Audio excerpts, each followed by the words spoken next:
by psychology. So that way, psychology is a very essential part of management, particularly practice of management. So, of course, they do teach some other courses also, but psychology plays a major role. And then there are certain other social sciences also, like sociology is there, economics is there, and of course, commerce is there, and things like that. But psychology plays a major role. So there is a perfect synergy between psychology and management. And as far as my PhD is concerned, so that was an area, stress management was a very, in fact, it is still very important today. And I do a lot of psychological coaching also, and I do a lot of stress management training also. Stress is something that bothers all of us. So doing a PhD in stress management helped me a lot. In fact, I could conduct several training programs. I still do that for several industries and, of course, all across the board for students, for even kids, and for, people who are not in the academics or in the industry, the general people also.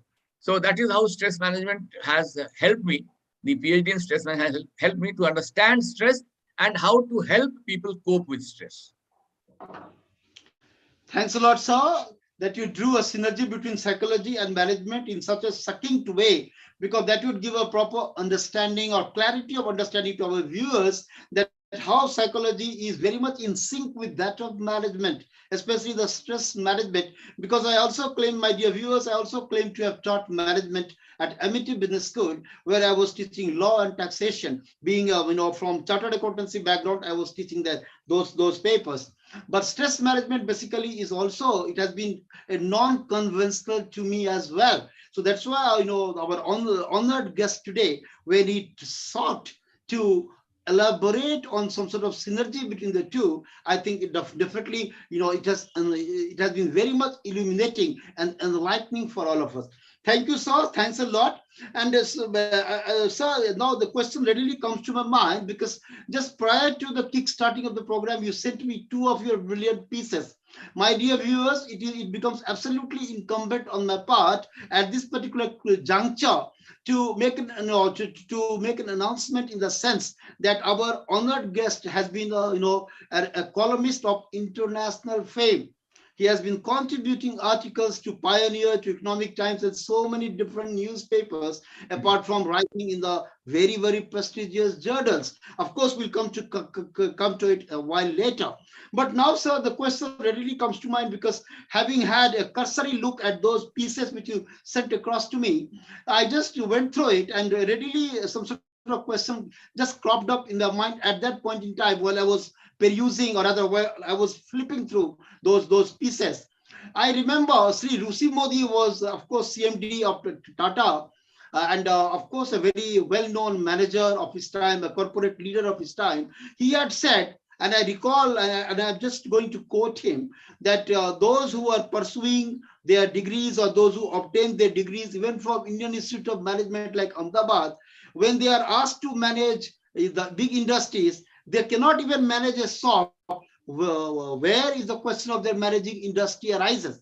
So when I was going through your piece, that also spoke in a very similar way, because there was a striking resemblance between obtaining a degree from even Institute of great excellence, and just implementing all that theoretical knowledge in the practical sphere. So there happens to be some sort of long gap about which you spoke about in that particular piece. So how do you explain this discrepancy, or this sort of contradiction? Please, your take on this.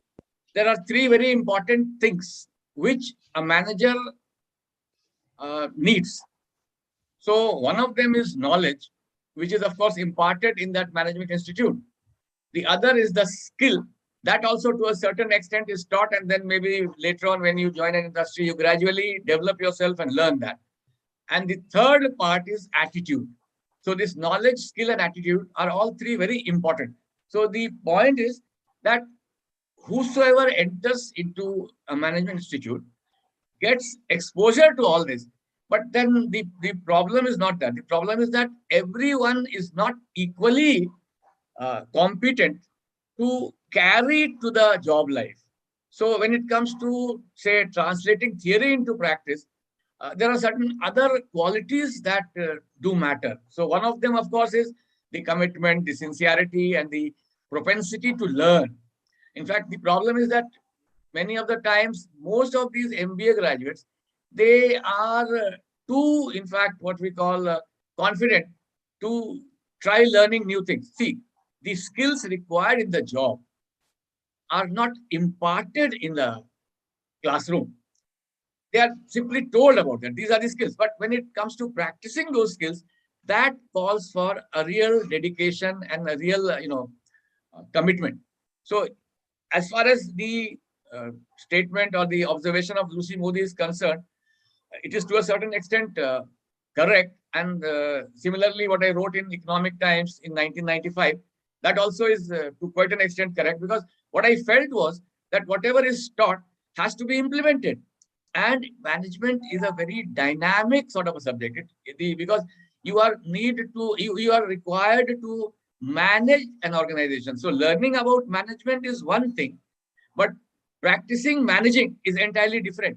So all those who learn about management may not necessarily, I repeat, all those who learn about management may not necessarily be able to practice managing with equal, flamboyance, with equal skill. That's the point. Thanks a lot, sir. And of course, for giving a very, for giving a clarity, a very candidly, explaining to all our viewers, explicating all these very, very fundamentals, because even that, it's not that what Lucy Modi had said, even the top class corporate leaders down the line, they have been highlighting their same skepticism, and you dispel that very notion in your own lucid language. Thanks a lot. I'm coming to the next question, sir. It's very, very important. Sir, you are a reputed management and psychological consultant as well. My dear viewers, our esteemed guest, wears so many caps, so many hats, and that itself, being a management professor, management guru, he also has been a great consultant. Sir, you are a reputed management and psychological consultant and is a founder of Kaijin Mantra. Could you kindly elaborate on the same and give some sort of, impression as to what this particular mantra is all about and how does it, help the people? Please, sir, your take on this. I'll explain that in a very simple language. In Japanese, Kaizen means continuous improvement.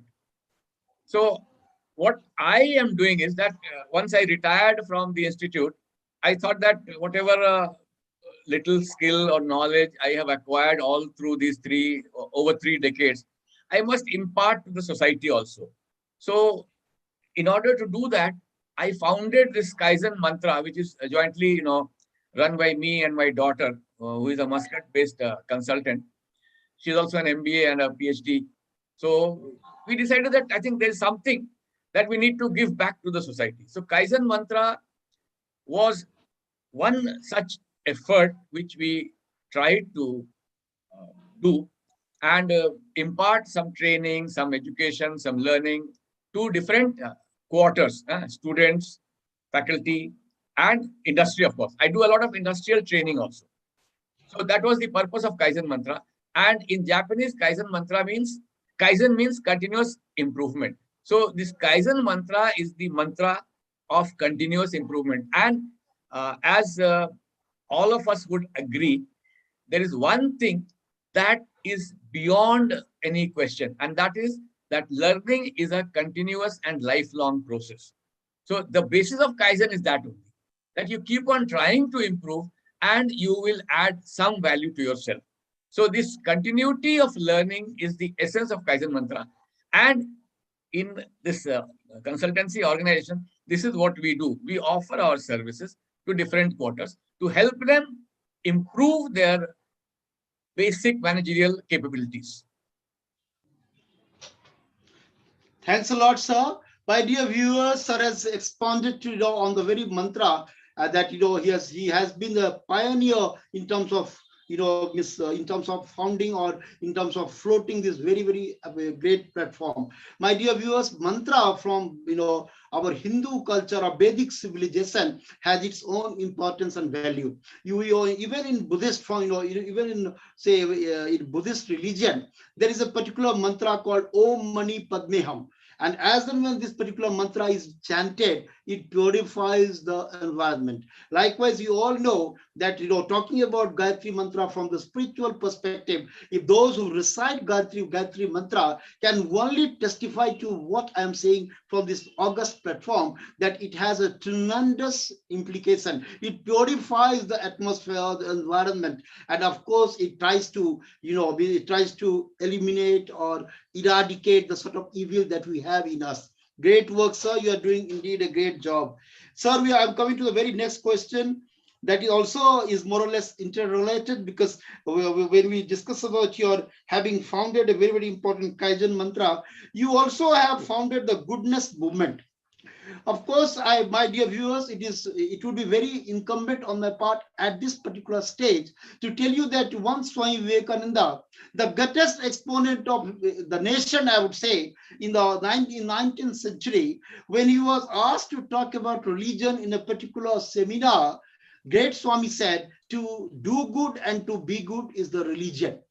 Here, our esteemed guest, who is a venerable professor, a Samaritan par excellence, a philanthropist, in his own kaleidoscopic perspective, he also believes in goodness, in serving the mankind through his multifarious ways, through myriad perspectives. And here he has floated goodness movement to cultivate good in all of us and try to make society as cohesive, as as harmonious as possible. So, sir, could you please throw some light on this as to what this goodness movement is all about? Please, sir. See, the basic purpose of floating this goodness movement was that I think in this society, a lot of misconception is there, myths are there, ignorance is there.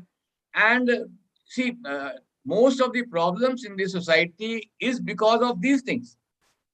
See, in fact, the interesting point is that in the course of my entire career, I came across many students and many people and many trainees, and I could realize just one thing, that if at all we could convince the people that it pays to be good, they will all like to be good.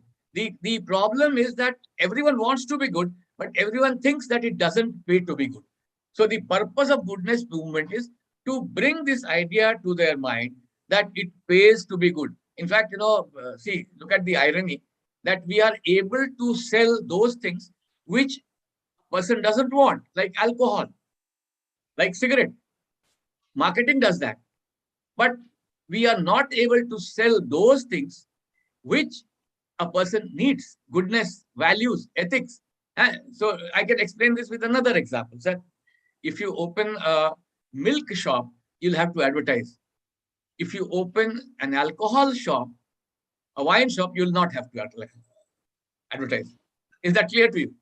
So similarly, the purpose of goodness movement is very simple, that you need to promote goodness through your actions, through your speech, through your writings, through your interactions, and it will pay. Most of the time, the problem is, in fact, now it is medically also proven that honesty is still the best policy, because by being honest, you learn so many things. By being honest, you learn one thing, that you are in fact not having any problem, any baggage on your conscience. So by being honest, you get a good night's sleep. By being honest, you don't nurse guilt. By being honest, you don't have the fear of being found out. If you tell lies, what is the biggest problem? The biggest problem is that you'll have to remember what you had said previously. But when you tell a truth, there is no such thing. So it is something like this, that in order to be good, you need to practice honesty, you need to practice integrity, you need to practice values, you need to practice ethics, you need to develop ethical conduct. But the problem is, everyone wants to be good. In fact, if you interview a notorious murderer also, he will say that, yes, whatever I did was right. So he has to be told what is right and what is wrong. So that is what I try to promote. Whether it will work or not, I don't know. And my columns are based on that only. My columns in Pioneer are basically about that only. And in fact, I have published 3 volumes on that. The select articles of that, those articles. And in fact, I wrote for Speaking Tree also quite a number of times. So my basic purpose is that let the people realize, let their conscience be awakened. Every person has a conscience. Only it is in different stages of awakening. If we can arouse that, I think we'll make this society a much better place to live. So someone has to do the effort. Thanks a lot, sir, for explicating on the same. And I'm just coming to a very, very important question because, my dear viewers, it is very, very apt here to just to reiterate that our own, very, very esteemed and honored guest, Professor Dr. Shri Pramod Pathak ji, is having so, is having, as I already said, is a carrying versatility to his persona. But most importantly, he is known by his expertise in the management area, and that too, teaching at two institutes of excellence, both IITs, that is IIT ISM Dhanbad, and the second one is the IIT BHU, No. which It's got the Institute of Management. Institute of Management, not IIT BHU. They are different. IIT BHU, I taught at Institute of Management BHU and then IIT Dhanbad. So, sir, actually, we would like you to kindly share your very rich experience with both Institute of Indian School of Mines Dhanbad, that is IIT Dhanbad, as well as that IIT of BHU, because here you have got different categories of students in ISM, whereas there, of course, different categories. So how did you, what sort of special efforts you had to put in or you had to invest while teaching at the BHU? And of course, since you are habituated, accustomed to teaching at ISM Dhanbad. So what were the fundamental differences, and you share your rich experience with our viewers, sir, please. So in fact, teaching management at these two institutes, and then I have been a visiting professor at many institutes. I was a visiting professor at Indian Institute of Foreign Trade also, Delhi. So teaching management in these different institutes was not at all different, because the expectations of the students of management education was the same everywhere. People who came to study management and wanted a degree in management at BHU, they also had the same expectations. They also had the same background, more or less, because it is a versatile group. You have people from commerce, you have people from arts, you have people from engineering, you have people from, in fact, in IIFT, I found somebody from medical background also. Doctor. He was a doctor. And at ISM also, this was the case. So there's no such difference per se. The expectations were the same in all these three, I mean, 3, 4, whatever, wherever I have taught. I have taught at many institutes. So that is not a problem. It's all the same, because the students want some education so that they are able to get a good job, so that they are able to practice the skills and knowledge they have acquired in these institutes on their, place of work. So that was it. Great, sir. And of course, my viewers, you must have gotten an idea as to how sir managed to teach at both the places almost with an ease. And my dear viewers, I recall here when I use this particular word, ease. I know as sir, handled the two delicate situations, handling two different categories of students, as he explained the nitty-gritty of doing the same. I recall long ago when I was in Calcutta, today's Kolkata, Nani Palkiwala, India's greatest constitutional jurist, till now, he would visit Calcutta to deliver his budgetary speech. Of course, he would go to Delhi to deliver his speech at FICCI. In Calcutta, he would deliver his speech at Netaji Indoor Stadium. So while paying a glowing tribute to him by way of vote of thanks, his cousin, who was the managing director at CMD, or rather CMD of The Statesman, the premier newspaper, the toast of elites of Calcutta then, he said, he carries intelligence with an E. He carries intelligence and his brilliance with an ease. Likewise, our today's esteemed guest too carries his own brilliance, and of course his own intelligence with a sense of an ease. So nice of you, sir. And I'm coming to the very, very next important question, because sir has been, since he's a great professional, my dear viewers, you must be watching him, just answering or responding to my questions, of course, to the point, and not being at all, not giving any response or any answer by way of beating around the bush, or not even rambling, as we often see the people. So a very, very calibrated response coming from a distinguished professional. Thank you, sir. Thanks a lot. Now coming to a very, very important point. So you have been a special, since you already discussed it, and but still, I would just like to know that since you visited BHU also and you taught there, so sir, what actually I'm not only from the student's perspective. This question doesn't. It might be one of the perspectives, but not the exclusive perspective. From different perspectives or different yardstick or parameters, what are the or what were the fundamental differences you noticed at ISM Dhanbad as well as between ISM Dhanbad and that of BHU. Please, sir, your take on this See, from various. it is very simple. In one word, it is culture. See, universities have a different culture, particularly a globally renowned and reputed university founded by great Pandit Madan Mohan Malviya ji. It had a different culture altogether. So BHU, in fact, was some kind of a mini India, you can say. So BHU had a different culture. And, because every organization has what we call its own DNA. So that BHU had a different DNA. And ISM being an institute had a different DNA. So that cultural difference was there. The way culture is nothing but, unique or what we call consistent behavioral patterns. So those differences were there definitely because BHU was founded with a different purpose and BHU has a different culture. It is more, university-like, more dissent is welcome. In institutes, it is not so because most of these institutes are director-centric organizations. So there is some kind of that CEO mindset that operates in these institutes. Whereas in an university, the vice chancellor is more like that reassuring leader. So this difference is certainly there. A vice chancellor and a director, they are two different positions and they carry with them different mindsets. So that cultural difference is certainly there. And that is always there. I mean, there's nothing to, it's not rocket science to guess that. Thanks a lot, sir. Thanks a lot.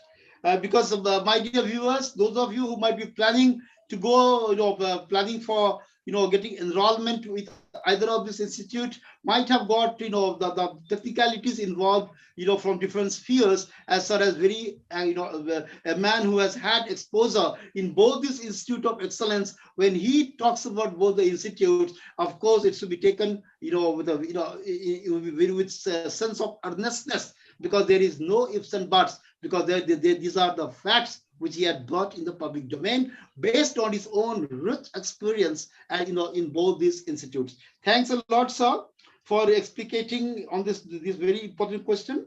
Now I am coming to very important, my dear viewers, our esteemed guest today, not only he's a man who has worn several caps, and most importantly, he has got 30 people, doing PhD under his stewardship, under his supervision.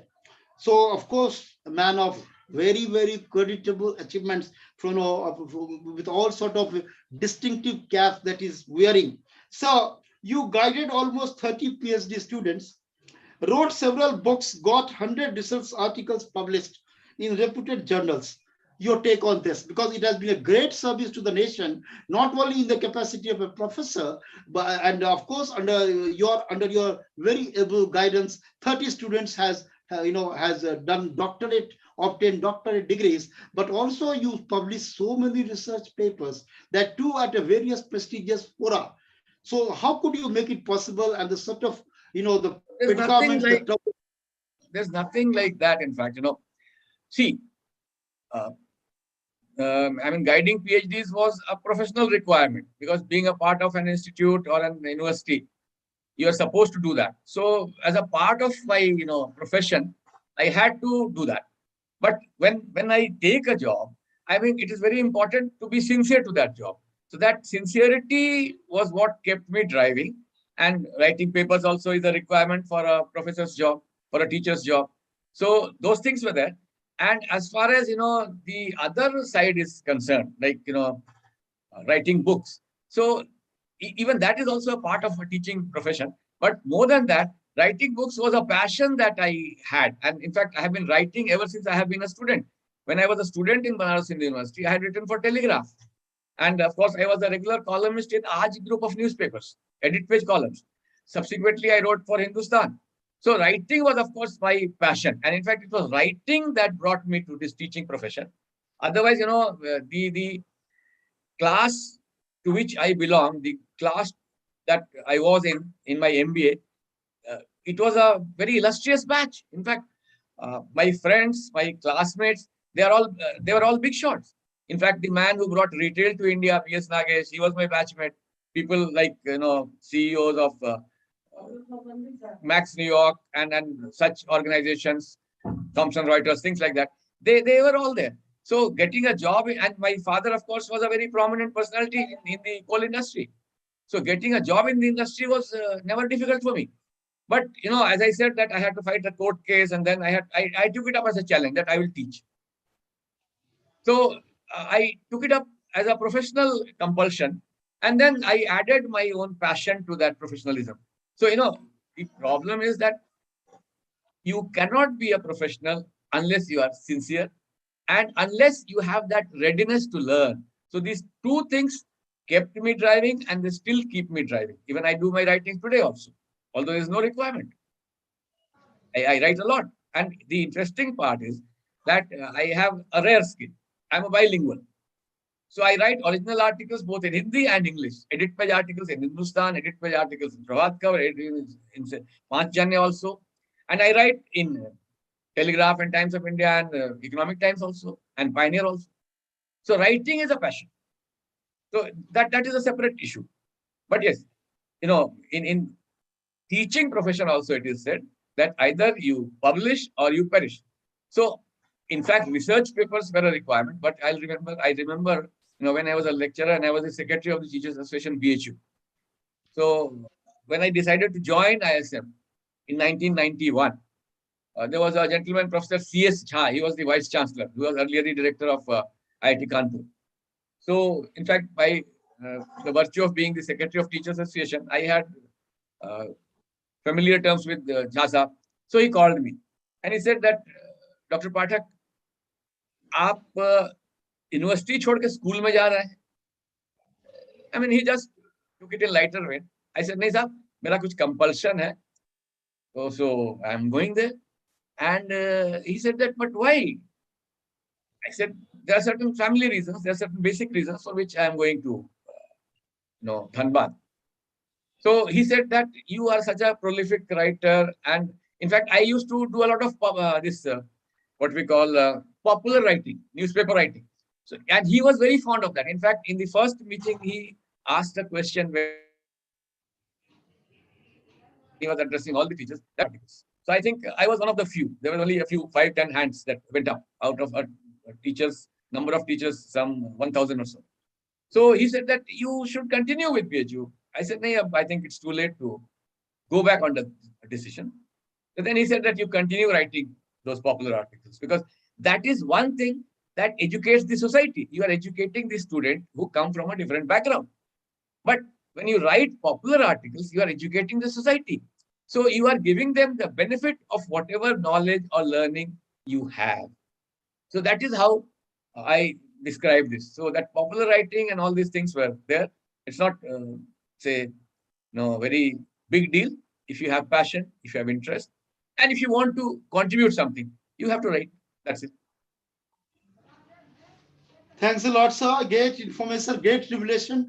So indeed, my dear viewers, it has been a learning experience for each one of us as to how a veteran professor, when he is sharing is such a rich and wealthy experience to all of us, of course, it gives us a sense of inspiration as to how we can go ahead, we can concentrate, we all need to be focused on our objective, and definitely even the sky is not the limit.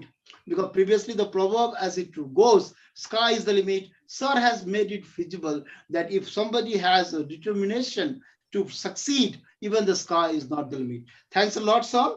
And I'm coming to the very next important question. My dear viewers, it is very important for you to know that Professor of ISM Dhanbad, because many of you who might not be aware, it is very important for me to acquaint all of you or to familiarize all of you about the what you can call it, the premier reputation that ISM Dhanbad, now today it has been clubbed with that of IIT, but even when it was not a part of it, it enjoyed an impeccable reputation, an immaculate reputation, across the country and even across the world. Many of the alumni of ISM today are the corporate leaders. So their teaching and making them as corporate leaders definitely has been an unparalleled contribution of such great professors like the one who is gracing and blessing our education pe Charcha. We salute our esteemed guest today, for doing so much, for contributing so immensely for the sake, for the very objective of nation building. Because having contributed from myriad aspects and perspective, it is not a matter of joke. It is it is something which only a stalwart professor can do it. That's why while the problem kick started, I dubbed our esteemed guest as a stalwart professor.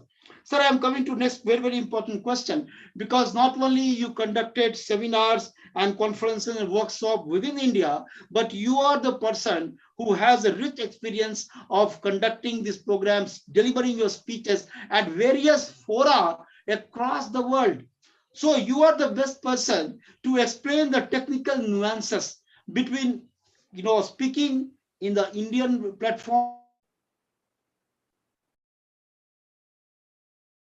Unmute.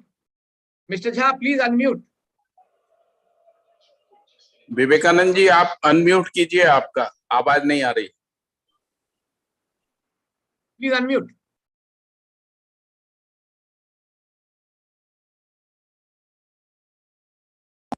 Is my voice audible? Yeah. Okay, great. So, sir, now it is a time. Can you explain us the technical nuance between your conducting the programs, delivering speeches in various conferences and seminars within India, and that speaking abroad? That what were the fundamental differences, both in terms of delivery mechanism? Your Vivekananda ji आपकी आवाज नहीं आ रही. मुझे तो आ रही है. In fact, it's audible. आ रही. आप बोलिए Vivekananda ji. What do you want me to say? Vivekananda ji, what do you want me to say? Please tell me.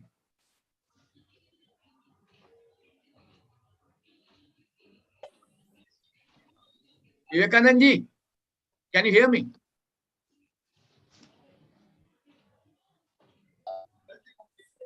Vivekananda ji, can you hear me?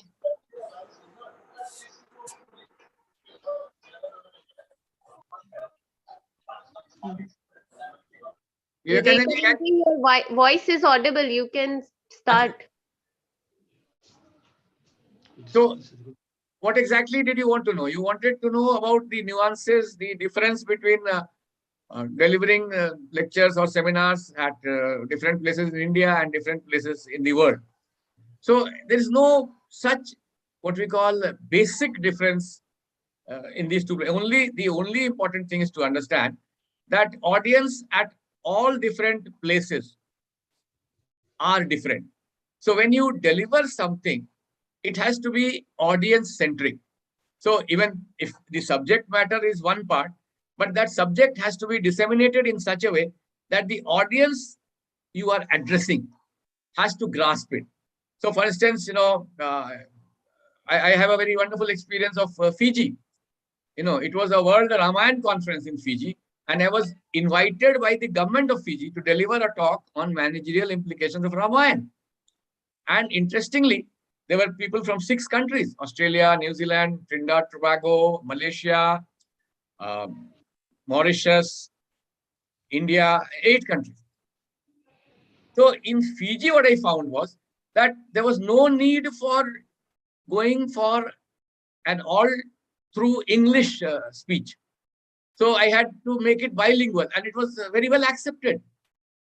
So that is the crux of the whole thing, that you have to customize your presentation, customize your delivery according to the audience. So that is the essence. So when I address some crowd in US, it has to be different.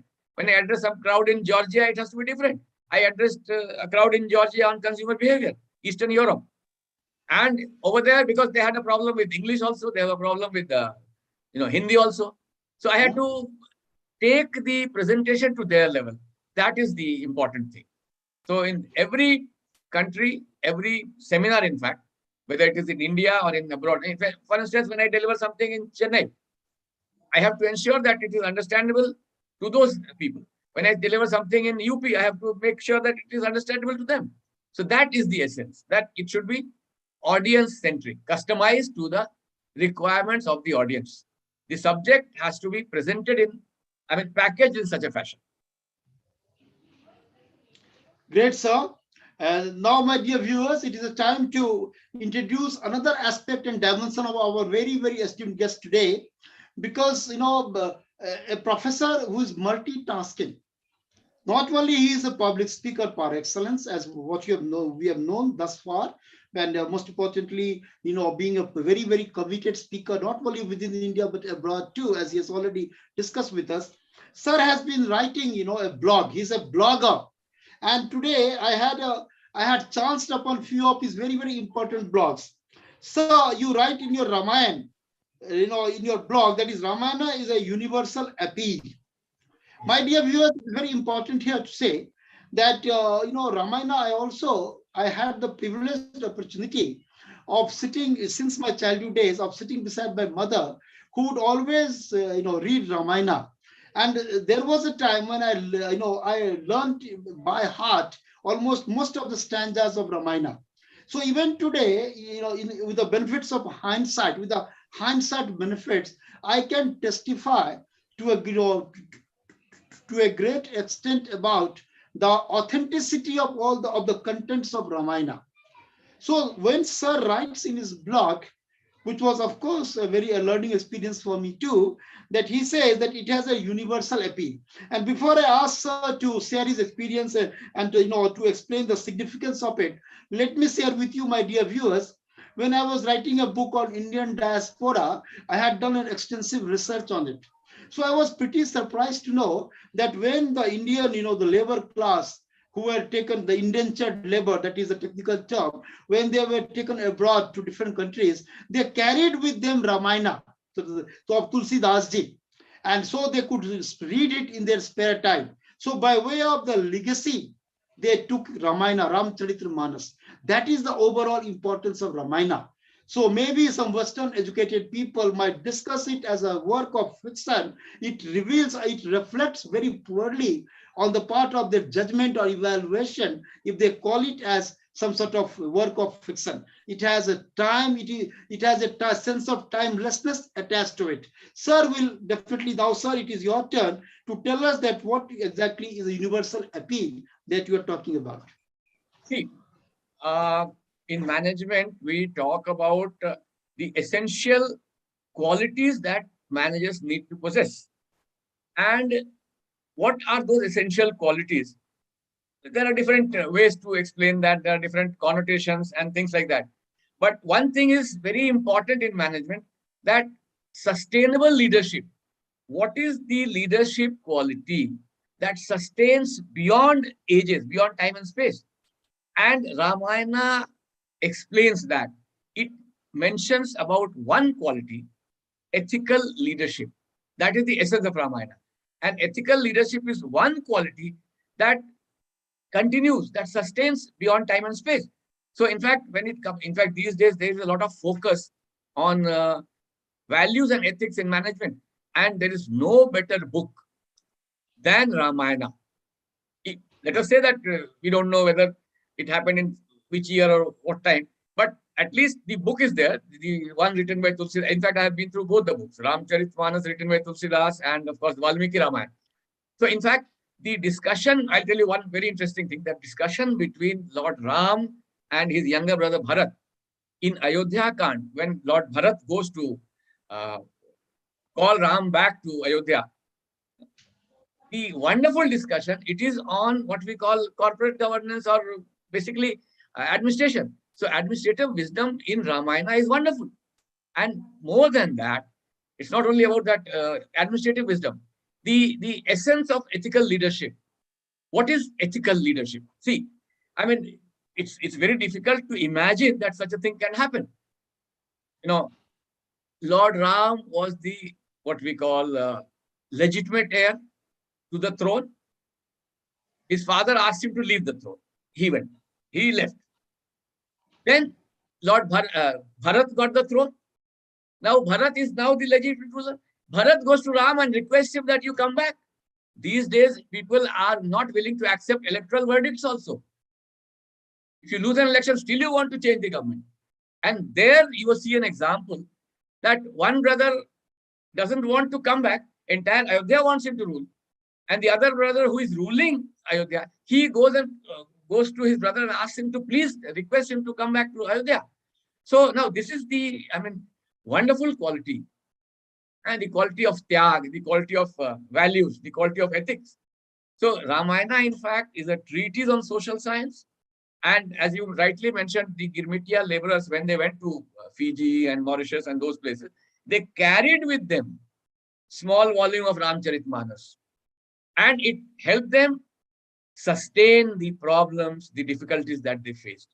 So in fact, it was wonderful experience being there in Fiji and understanding what Ramayana meant to those 7 or 8 countries, people from those 7 or 8 countries who were there, Trinidad, Tobago, West Indies, Mauritius. And the most interesting thing was that the what we call the inaugural address that day in that World Ramayana conference organized jointly by government of Fiji and Bharat Sevashram Sangh, who were commemorating their 100th anniversary, was delivered by acting prime minister that day, some Gayu. He was a Muslim gentleman. And the kind of speech he gave on Ramayana, the qualities of Ramayana, the ethical inputs of Ramayana, I am yet to hear from anybody. In fact, that was one of the best commentaries on Ramayana. So that is the beauty of Ramayana. And that is why I wrote this piece, that the universal appeal of Ramayana. And in fact, the British Prime Minister also talked about Ramayana. So it is, in fact, a treatise on social sciences. What is good politics? What is good relationship? What is good?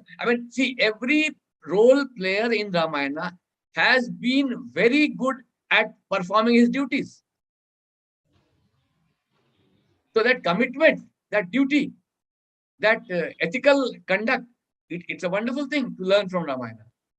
In fact, many management institutes have started thinking about Indian, scriptures or whatever you may call, introducing in courses today.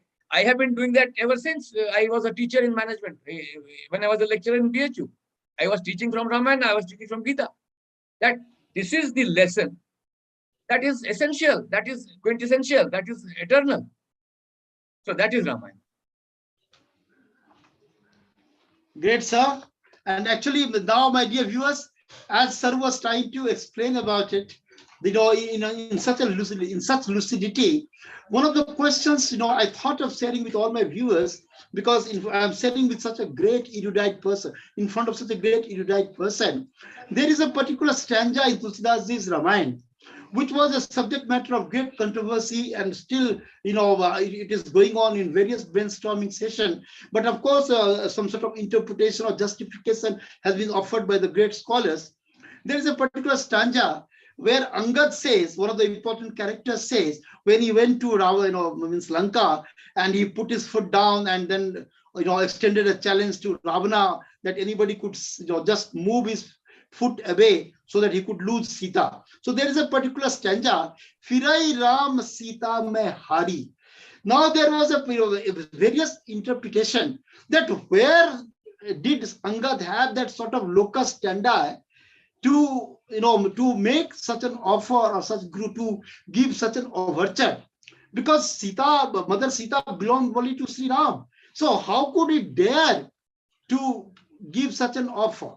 Now there was another good interpretation that Phirai Ram Sita mein hari, means if I lose here, Ram and Sita will return and I will surrender myself to you. That was the very, very important interpretation which was given by a scholar in course of a brainstorming session. So, and one more important revelation, it just struck me a few days back, that there was no Agni Pariksha of Sita. All that is going on in so many Ramayanas of Tulsidasji and all that. But in Valmiki Ramayana, there is no Uttarakhand and all that. It finishes there. Though the Sita doesn't go to forest and all that. So this is some sort of revelation. I'm not very sure about its authenticity. But Valmiki Ramayana is said to envisage this particular fact that when Ram returns to Ayodhya, he and Sita lives happily ever after. So with this conclusion, Valmiki, with this observation, Valmiki Ramayana concludes. Since I am not very sure about it, I would not like to, but this is what I came across. Sir, I am coming to a very, very important point now. Since this is also one of your blogs, and I would like you to, just to elaborate on it, that, you write in your blog, envy is the root of evil. Of course, there is no denying the fact, because even Mahendra Singh Dhoni ji, India's great illustrious cricketer, had said that we are not as much bothered or as much troubled by our own woes or sorrow or our own predicament, but we are greatly bothered by the richness or by the happiness of others, because that is the object of envy about what our great privileged or esteemed guest is talking about. So, sir, how do you elaborate, explain it, please? It is very simple. See, if you observe around yourself, you will come to this conclusion that had there not been envy in this world, the world would have been a much better place to live. And in fact, see, in our Indian scriptures also, there are many instances which, in fact, the entire Mahabharata was fought for envy. Mahabharata war. And envy is something which drives evil in this society.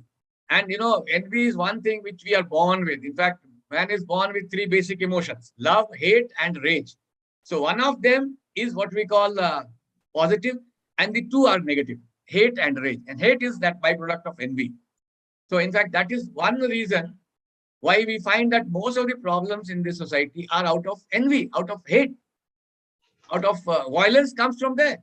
Envy and hate beget violence. So that is what envy does. That wonderful ad from Surf Excel. Bhala uski sadi mere sadi se safed kyon? That is the problem. You are not bothered about your own sadi. You are bothered about the other guy's sadi. So envy is a very dangerous thing in this society. And in fact, even in the Bible history, when it is said that when Adam and Eve had their two sons, Cain and Abel, Cain killed this Abel. What was the reason? They had the entire world with them. It was only envy.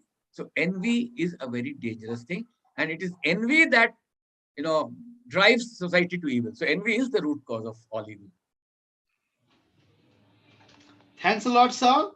It's so nice to have explained us in detail about both of your blogs with all sort of lucidity. I'm so much thankful because our viewers got enlightened on this particular aspect of your persona, that you keep on writing your blogs, and that too for the good of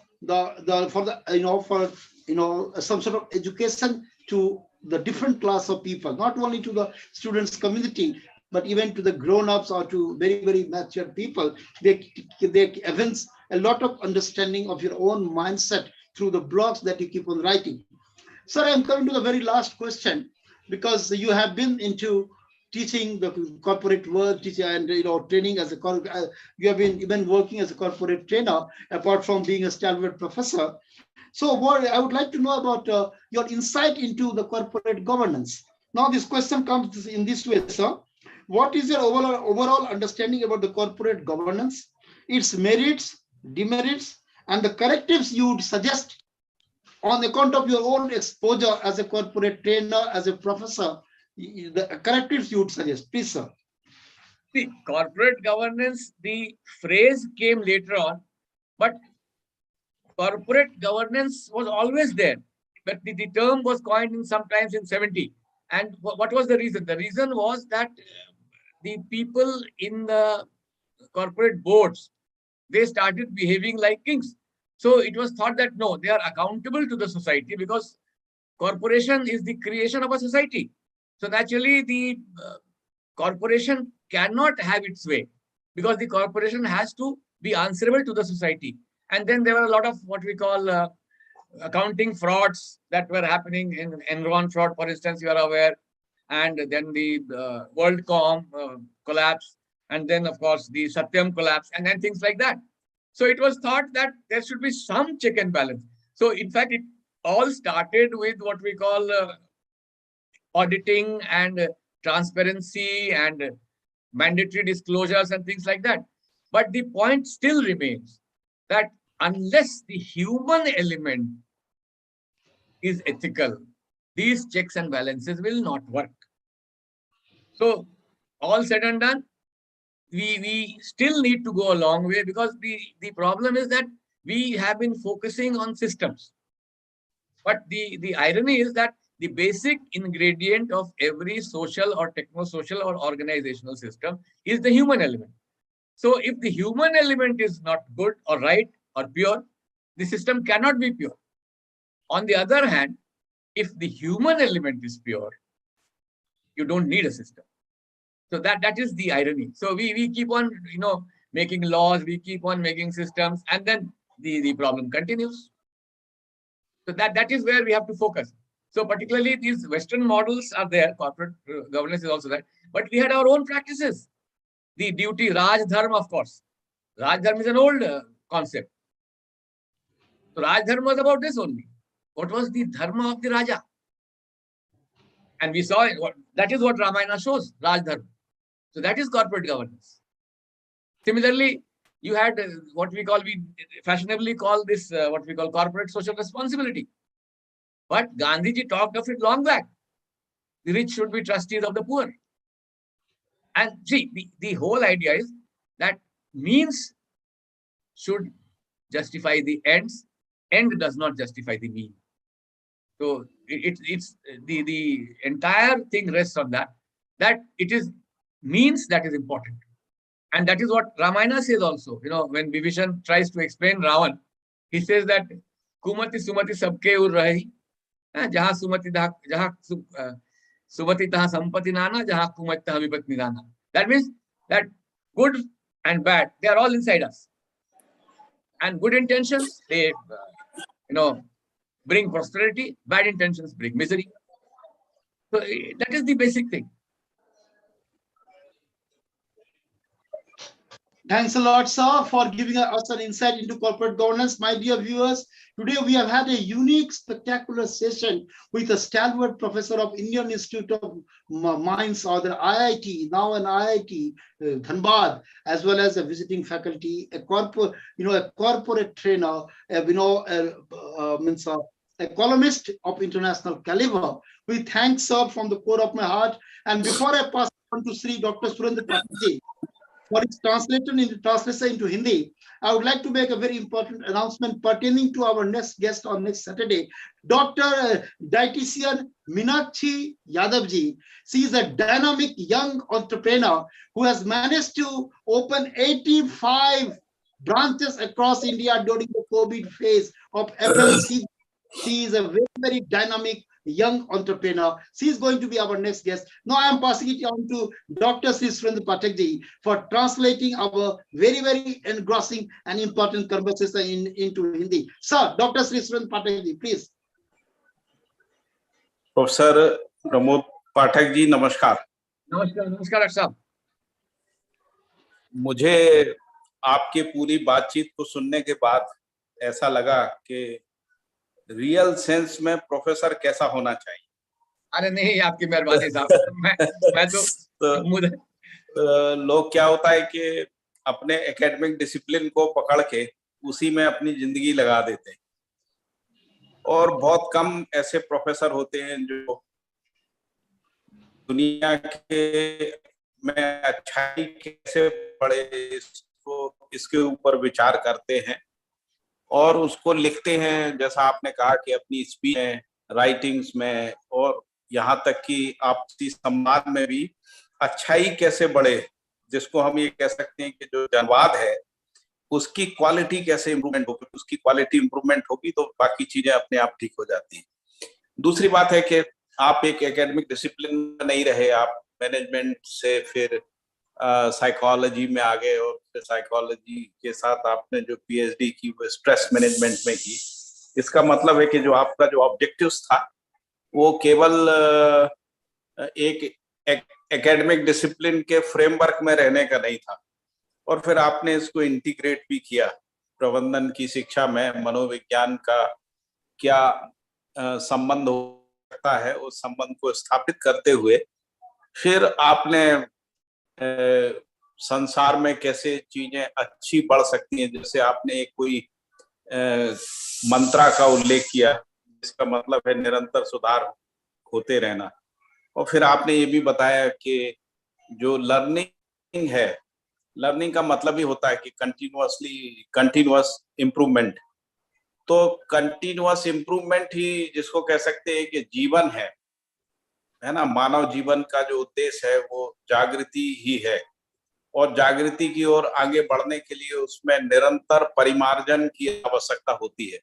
और ये परिमार्जन प्रवृत्तियों का भी होता है, आचरण का भी होता है, और प्रवृत्ति और आचरण का यदि परिमार्जन होता है तो व्यवस्था भी परिमार्जित होती है।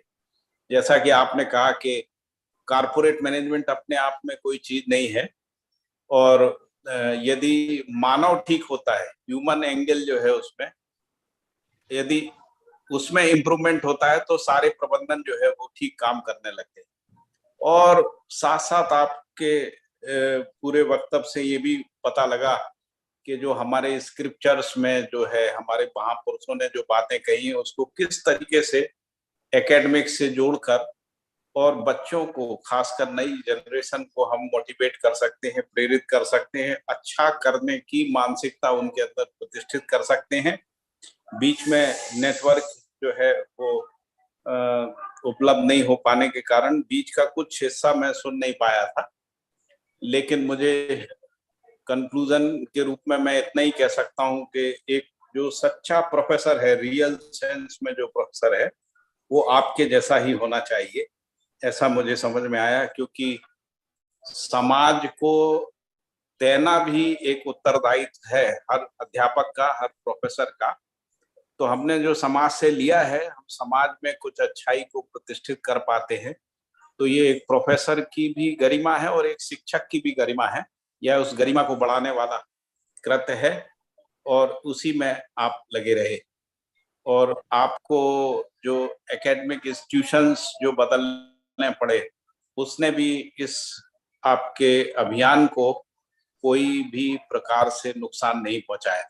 बीएचयू से आईआईटी बीएचयू में आए, और फिर आप इंडियन इंस्टीट्यूट ऑफ माइनिंग या आईआईटी धनबाद जिसको आजकल कह रहे हैं, वहां पे आप प्रोफेसर के रूप में रहे। मैं बीच में सुन नहीं पाया, आपने स्कूल ज्वाइन किया, तो इंडियन स्कूल ऑफ माइन की बात कर रहे थे या कोई?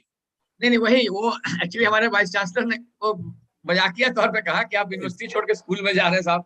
मैंने कहा नहीं भाई, वो उसका अच्छा, उस समय ये इंडियन इंस्टीट्यूट ऑफ माइन था वो, इसलिए इंडियन स्कूल ऑफ माइंस उसका नाम था। हाँ हाँ, वो अपने आप में, मैं तो जियोलॉजी से एमटेक हूँ तो मैं उसके महत्व को समझता हूँ। उस समय भी जब मैं 85 में एमटेक कर रहा था, तब भी Indian institute of mine Dhanbad की जो है एक अपनी प्रतिष्ठा थी, और फिर उसी प्रतिष्ठा के कारण वो जो है आईआईटी धनबाद के रूप में कन्वर्ट हुआ। और मुझे लगता है कि आप जैसे प्रोफेसर लोगों की अभी समाज को बहुत आवश्यकता है, और इतना ही आज मैं बोलना चाहता हूँ। बहुत धन्यवाद, समय दिया उसके लिए बहुत बहुत धन्यवाद। मेरी खुशी है, आभारी है जी। आनंद आया आपसे बात करके, झा जी से बात करके। Thanks a lot, Dr. Thank you, Jha Sahab. Thanks a lot, my dear viewers. You have been listening to Dr. Shri Surendra Pathak ji, a very, very valued partner for conducting this educational Charcha. We have had a very, very distinctive session today, wherein one of the stalwart professors from Indian Institute of Technology, Dhanbad, ISM Dhanbad, and a visiting faculty to Indian Institute of Technology, that is BHU. He has been enlightening all of us on his own myriad contributions to the society. And I think that our viewers must have been, tremendously benefited out of his erudition, out of his very, very rich experience, and out of his versatile persona. So I thank you from the core of my heart for giving your invaluable time, on this particular show, and for enlightening or illuminating Education Pe Charcha. My dear viewers, Education Pe Charcha is akin to educating the nation, wherein we keep on inviting topmost experts, from different fields. And, based on that, today's 42nd session, we have had one of the distinguished professors from Indian Institute of Management. Next, on 9th, that is Saturday, we are going to have a dynamic lady, dietitian Meenakshi Yadav, a young entrepreneur who, by virtue of her own vision and you can say mission, she has already within 2 to 3 years, during the time of COVID, she managed to expand her footprints across the length and breadth of India. All that we'll know, we'll know about it on Saturday. But today we have had a wonderful session. Thank you, sir. Thank you. Thank you. Dr Pramod Pathak for gracing and blessing of education for Charcha. Thanks to Dr. Shri Surendra Pathak ji, valued Sabya ji, as well as Shri Chandan Orao. All of you, thank you, sir. Thanks. Thank you.